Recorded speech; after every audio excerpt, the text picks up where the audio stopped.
Assalamualaikum warahmatullahi wabarakatuh.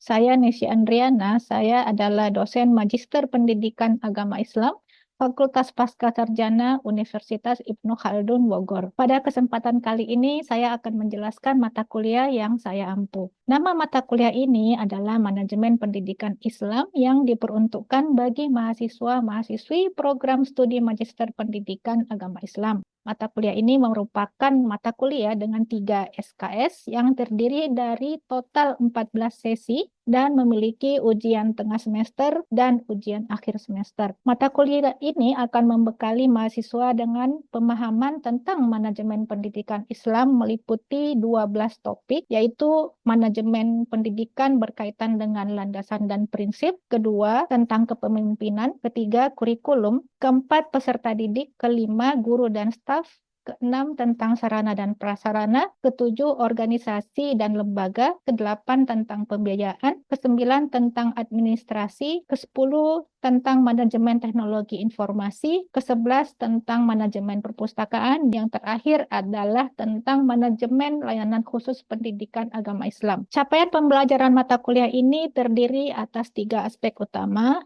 yaitu mahasiswa yang telah mengikuti perkuliahan ini memiliki kemampuan pertama mengelola dan mengembangkan dan memelihara jaringan kerja dengan kolega, sejawat di dalam lembaga dan komunitas penelitian yang lebih luas. Kedua, mahasiswa mampu mendalami bidang pendidikan agama Islam melalui berbagai kajian sumber rujukan, baik klasik maupun kontemporer, dan mampu merumuskan konsep pendidikan yang aplikatif. Ketiga, mahasiswa mampu mengelola dan mengembangkan riset di bidang pendidikan agama Islam yang bermanfaat bagi masyarakat dan mengkomunikasikan hasil riset tersebut secara efektif melalui seminar nasional dan internasional dan mempublikasikannya secara luas dalam jurnal nasional dan internasional. Adapun bentuk pembelajaran yang digunakan adalah secara luring atau offline, juga secara daring atau online. Metode perkuliahan yang digunakan dalam mata kuliah ini ada 3 cara, yaitu metode dengan tatap muka, kemudian diskusi dan riset yang dipresentasikan, dan hasil akhirnya dituangkan dalam bentuk publikasi ilmiah. Adapun sistem penilaian berfokus pada 4 aspek, yaitu keaktifan, penugasan, dan ujian tengah semester, serta ujian akhir semester. Masing-masing aspek ini memiliki indikator penilaian tersendiri. Dari hasil penilaian ini, setelah mahasiswa mengikuti perkuliahan ini, diharapkan mereka telah memiliki kompetensi sebagaimana yang telah dituangkan dalam capaian pembelajaran mata kuliah. Pada kali ini saya juga akan melakukan perkuliahan untuk salah satu sesi yang bertopik manajemen sarana prasarana dan manajemen organisasi dan lembaga. 7.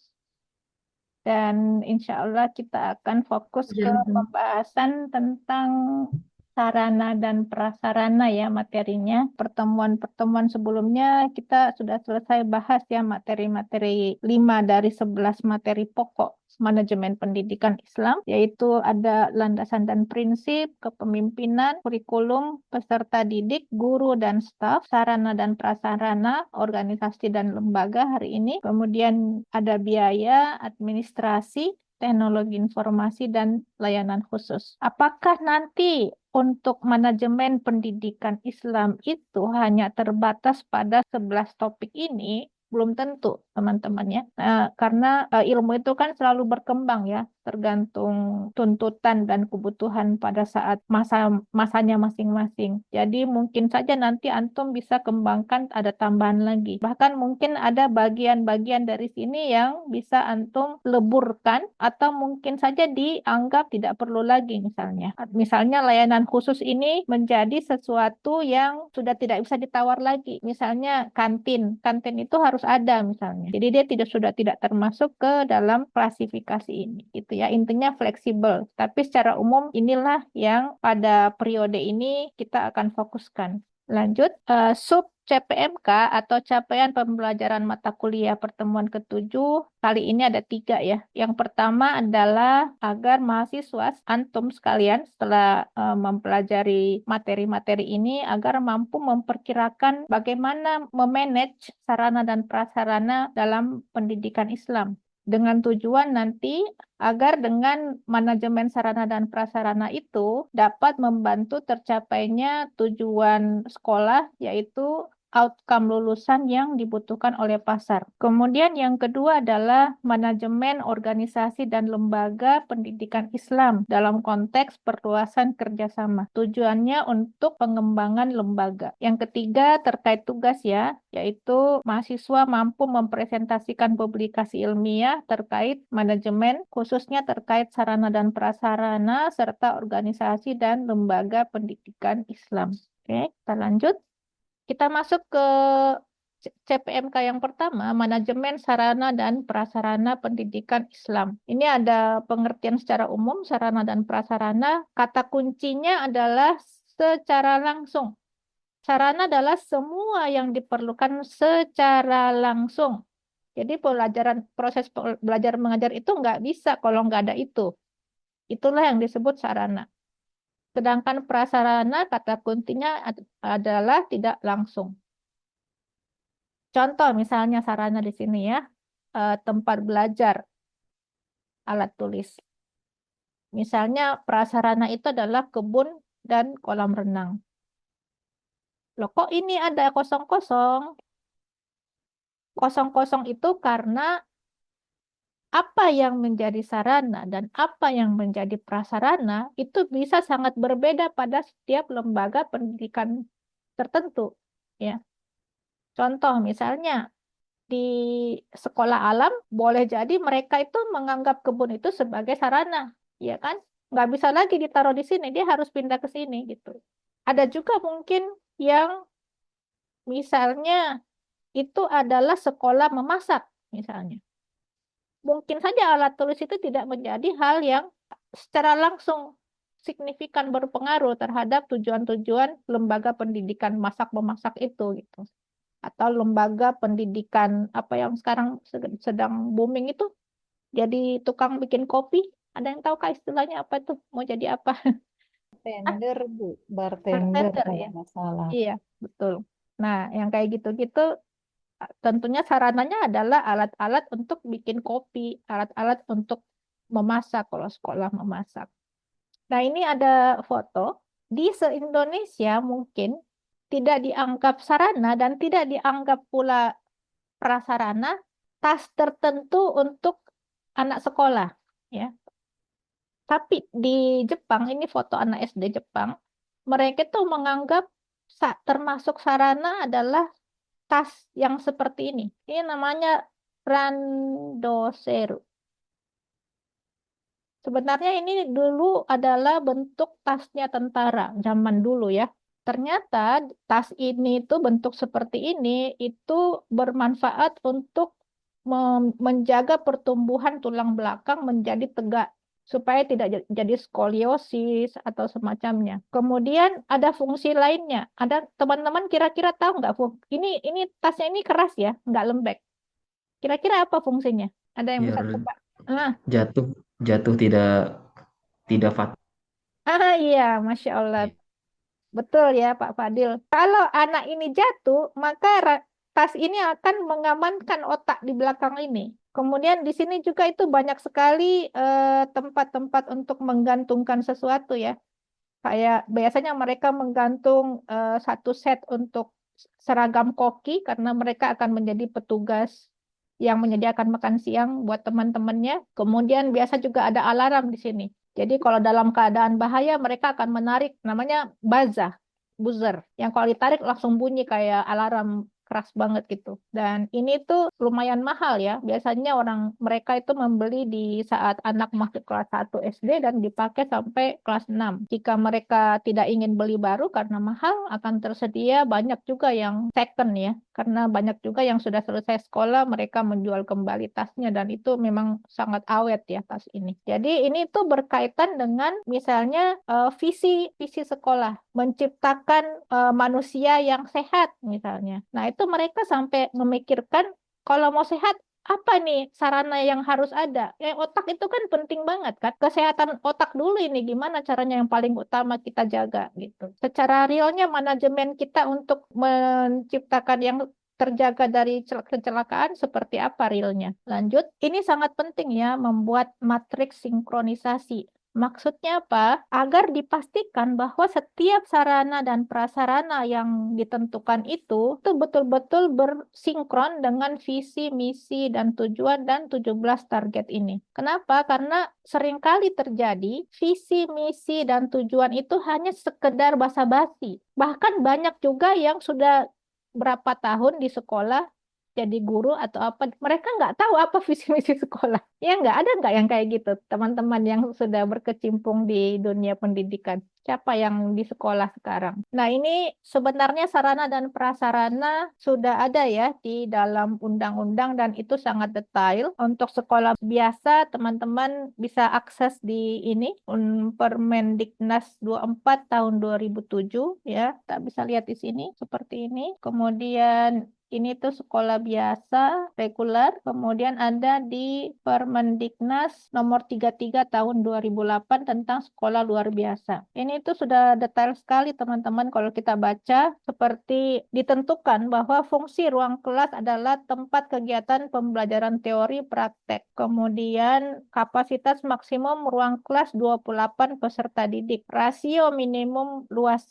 ruang kelas 2 meter persegi per peserta didik. Untuk rombongan belajar dengan peserta didik kurang dari 15, luas minimum ruang kelas adalah 30 meter bujur sangkar. Lebar minimum ruang kelas 5 meter. Sampai seperti itu ya, pemerintah sudah buat aturan. Kemudian minta juga ruang kelas itu memiliki pintu yang memadai agar peserta didik dan guru dapat segera keluar jika terjadi bahaya. Jadi diperhitungkan tuh pintunya cukup nggak kalau orang tiba-tiba mau keluar rame-rame dalam keadaan bahaya. Cukup lebar nggak tuh? Bahkan idealnya sebenarnya yang perlu juga kita sadari teman-teman bahwa pendidikan itu kan bukan sekedar di sekolah kan, tapi juga yang paling penting di rumah. Jadi teman-teman kalau lagi ada proyek memilih rumah atau membangun rumah, itu pastikan aspek-aspek bagaimana supaya survive jika ada bahaya. Idealnya rumah itu memiliki akses depan dan belakang. Jadi bahkan depan itu sebaiknya ada 2 pintu. Jadi kalau pintu ini kenapa-kenapa, orang masih bisa keluar di pintu yang satu. Juga misalnya kamar itu tetap meskipun diyakini kamar itu cukup pakai AC, tidak perlu jendela, jendela pun dikasih teralis, tetap dipikirkan kalau misalnya terjadi kebakaran, bagaimana supaya penghuni kamar itu bisa keluar tidak lewat pintu. Jadi jangan dipasangkan teralis yang mati, tapi teralis yang masih bisa dibuka. Itu semua harus dipikirkan. Bagian dari manajemen pendidikan sebenarnya. Karena rumah itu adalah sekolah pertama. Kemudian ini juga ada ternyata di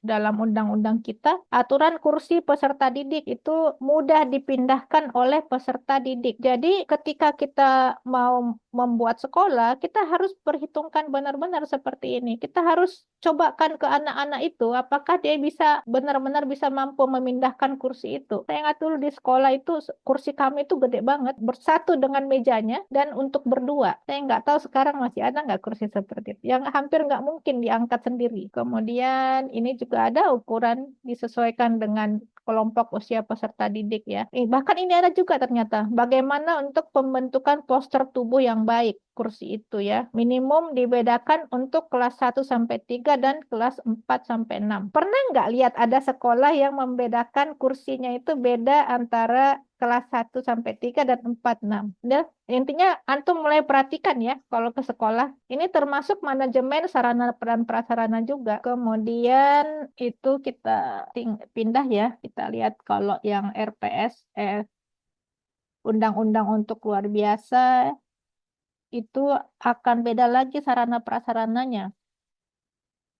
Bahkan di sini juga ada definisi yang berbeda antara sarana dan prasarana. Sarana adalah perlengkapan pembelajaran yang dapat dipindah-pindah. Prasarana adalah fasilitas dasar yang diperlukan untuk menjalankan fungsi SDLB, SMP, dan SMA. Perabot adalah sarana pengisi ruangan. Jadi masing-masing definisinya itu ada di dalam undang-undang. Jadi ini ya, setelah kita pelajari, Nah, ini contoh klasifikasi sarana prasarana ya. Misalnya, dan ini sifatnya fleksibel ya. Teman-teman bisa berkreasi sendiri sesuai dengan kondisi di tempat masing-masing. Misalnya ada yang habis terkait habis tidaknya. Ada yang habis pakai, ada yang tahan lama ya. Misalnya mungkin habis pakai itu misalnya spidol ya. Tapi mungkin bisa direfill ya. Meskipun dalam beberapa kali refill bisa jadi rusak juga ya. Tahan lama misalnya printer atau papan tulis. Kemudian bisa juga diklasifikasikan dalam hal hubungan sarpras itu dengan proses pembelajaran. Apakah dia vital misalnya atau secondary. Kemudian bergerak tidaknya ya. Misalnya yang bergerak kayak kursi, meja bisa dipindah-pindah, yang tidak bergerak misalnya ruang kelas ya gitu. Terus alat pengajaran, alat peraga, media itu bisa dikembangkan masing-masing. Jadi ini bagian dari manajemen sarpras. Jadi manajemen itu akan semakin bagus kalau kita semakin mampu memilah-milah dan mengklasifikasikan lebih kecil. Karena semakin kecil satuan sesuatu itu semakin mudah kita kelola, ya kan? Kadang-kadang kita itu bingung karena terlalu banyak kan, terlalu banyak hal sampai kita nggak tahu ini bagaimana memetakannya sebenarnya. Jadi fungsi manajemen itu adalah bagaimana memetakan sesuatu pada tempatnya, pada satuan-satuan yang lebih kecil. Semakin kecil semakin bagus. Ini juga bisa diterapkan ya yang tadi plan, do, check, action itu dalam setiap aspek sarpras tentang pengadaan, pengawasan, penyimpanan, penghapusan mungkin sudah tidak diperlukan, penataan misalnya sesuai dengan aturan baru seperti misalnya tahun 2020 kita mulai ujian pakai komputer semua. Oh, berarti harus ada adaptasi, harus ada aturan baru lagi. Misalnya si para peserta didik harus menyediakan laptop sendiri misalnya ya atau karena itu tidak mungkin maka sekolah juga harus bisa menyediakan di sekolah beberapa buah misalnya. Kemudian harus ditentukan orang yang bertanggung jawab dalam sarpras ini, bisa kepala sekolah, tapi biasanya kepala sekolah itu sifatnya cuma jadi supervisi ya. Ada yang ditentukan khusus untuk bidang itu. Kemudian tempat pendidikan itu dan sarana prasarananya harus memenuhi syarat-syarat seperti ini. Jadi bukan sekedar memenuhin sekolah, tapi juga bagaimana menatanya sehingga barang-barang itu juga bisa terjaga kebersihannya. Misalnya tidak terkena tempias air hujan, atau tata letaknya itu tidak menghalangi ruang gerak, atau anak-anak itu mudah untuk merapikan, tidak selalu harus menunggu petugas lain atau orang-orang dewasa untuk merapikan. Ya, kemudian mungkin dari pilihan warna, ya, misalnya supaya lebih nyaman semuanya dibuat dengan warna tertentu gitu. Misalnya warna putih dan krem muda supaya suasananya lebih segar ya. Kan nggak nyaman juga ya kalau misalnya dalam kelas itu dindingnya hitam misalnya. Itu kan sangat bikin kelabu ya. Itu termasuk bagian dari manajemen sarana prasarana. Oke, lanjut. Nah, ini termasuk juga di sini latihan teman-teman bisa coba cari visi, misi, dan tujuan sebuah sekolah. Kemudian dari sini itu antum tarik masing-masing. Sehingga sinkronisasi aspek sarana dan prasarana itu betul-betul terbukti. Dia sinkron dengan visi, misi, dan tujuan. Misalnya visinya takwa dalam iman. Ya. Maka sarananya apa? Ya, misalnya masjid. Maka sarananya apa? Ya, misalnya apa ya? Misalnya mini zoo, kebun kecil, atau kebun binatang kecil, tempat untuk mengajarkan kepada peserta didik tentang aspek kekuasaan Allah, ya. Misi nanti satu-satu seperti ini dibuat seperti ini, ya, sinkron. Kemudian di sini teman-teman juga bisa tambah 17 SDGs itu. Misalnya ini tuh berkaitan dengan SDGs yang mana, sehingga terjadilah matriks yang menjamin bahwa visi misi dan tujuan itu bukan sekedar basa-basi, bukan sekedar slogan yang tidak ditengok-tengok lagi dalam praktek perjalanan lembaga. Nah, sekarang kita masuk ke manajemen organisasi dan lembaga ya. Ini intinya manajemen organisasi dan lembaga itu tetap selalu berkaitan dengan visi, misi, dan tujuan. Mengapa terus-menerus ditampilkan tentang visi, misi, dan tujuan? tujuan ini karena sering sekali memang terjadi dalam perjalanan itu sudah melenceng tapi tidak disadari. Nah, ini kita bisa bercermin dari prinsip sholat 5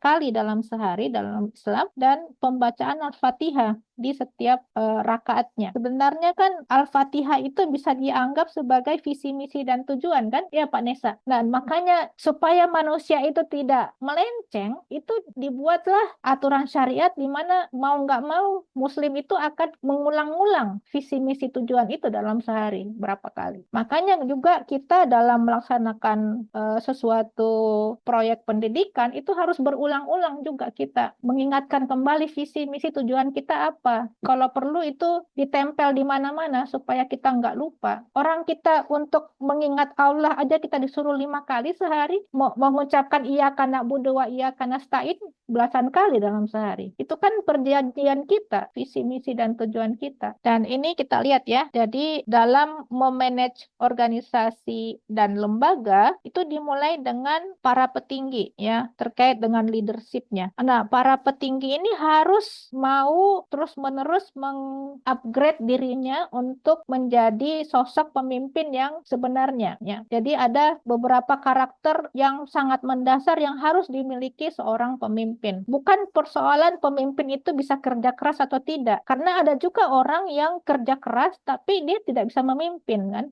Mental prajurit ada mental prajurit, ada mental pemimpin. Bahkan kadang-kadang sebagai pemimpin dia harus mengurangi kerja karena dia harus banyak memikirkan, banyak mengevaluasi, merencanakan. Jadi tidak otomatis pemimpin itu wajib kerja keras, lebih keras daripada yang dipimpin. Karena pekerjaannya adalah memikirkan, mengevaluasi, merencanakan. Tapi tentunya seperti kita mencontoh Rasulullah SAW, beliau juga terjun di lapangan ya. Lanjut, setelah ini kemudian ada aspek-aspek yang turut harus dikelola dalam organisasi dan lembaga pendidikan, yaitu guru dan staf. Kalau di keluarga, dalam hal ini mungkin orang tua ya, orang tua dan mungkin orang-orang yang membantu di dalam rumah. Mungkin ada misalnya tukang kebun atau khadimat atau mungkin yang biasa bolak-balik ke rumah mengantarkan sesuatu yang rutin atau driver yang mengantar anak-anak itu termasuk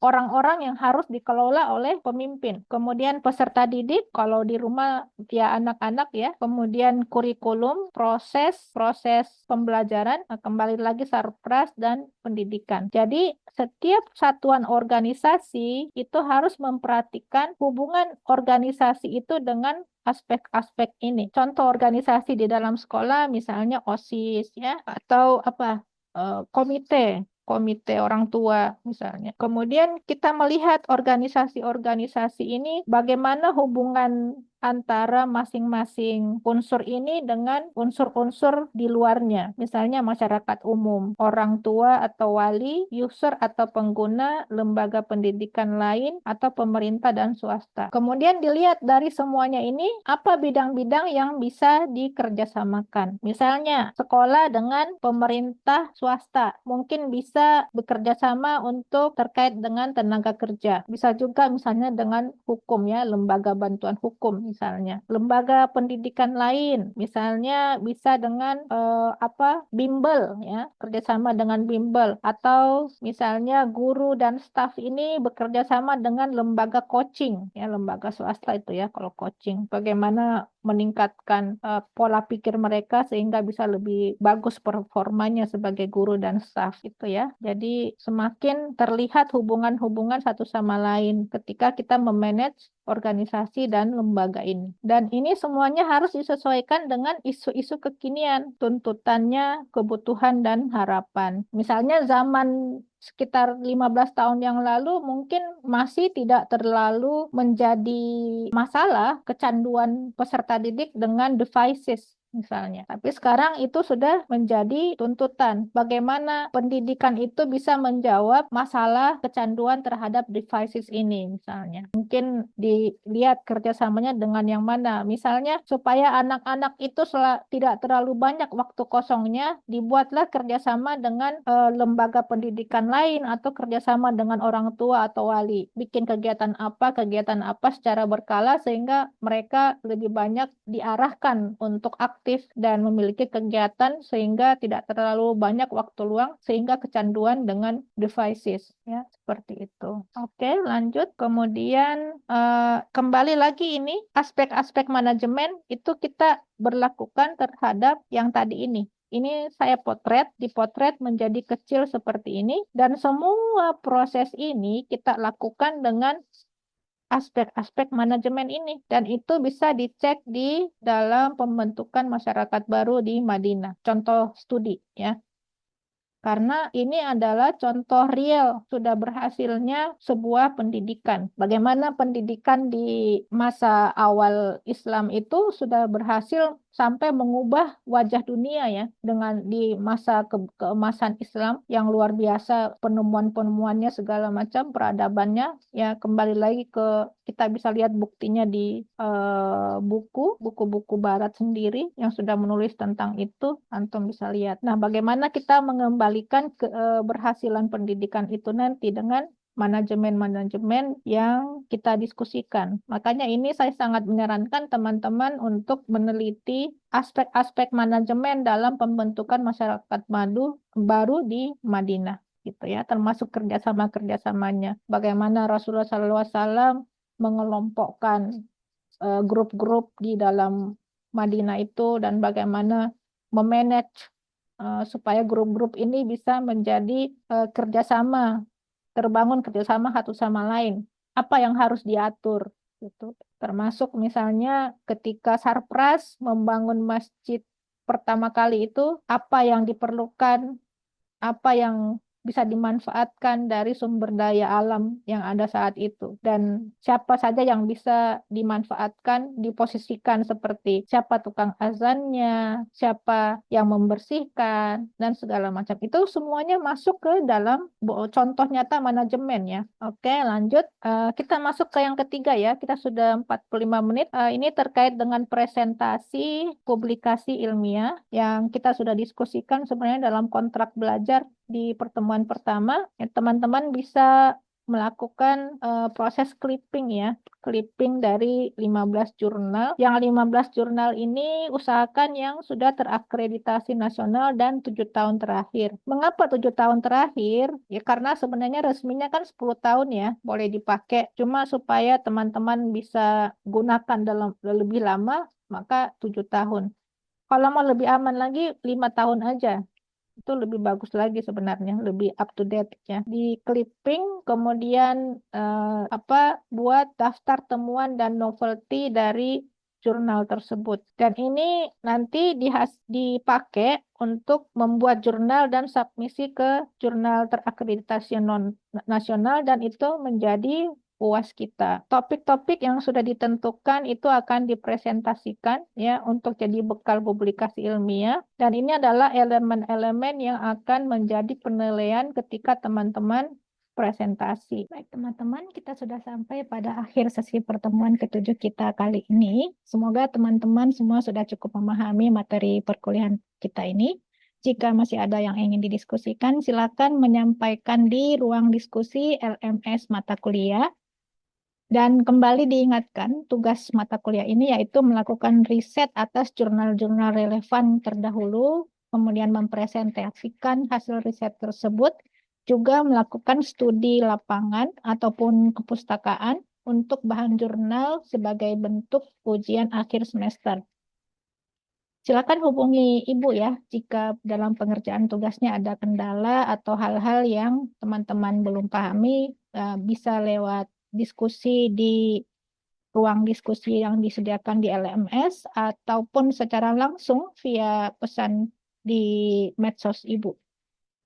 Oke, Assalamualaikum warahmatullahi wabarakatuh.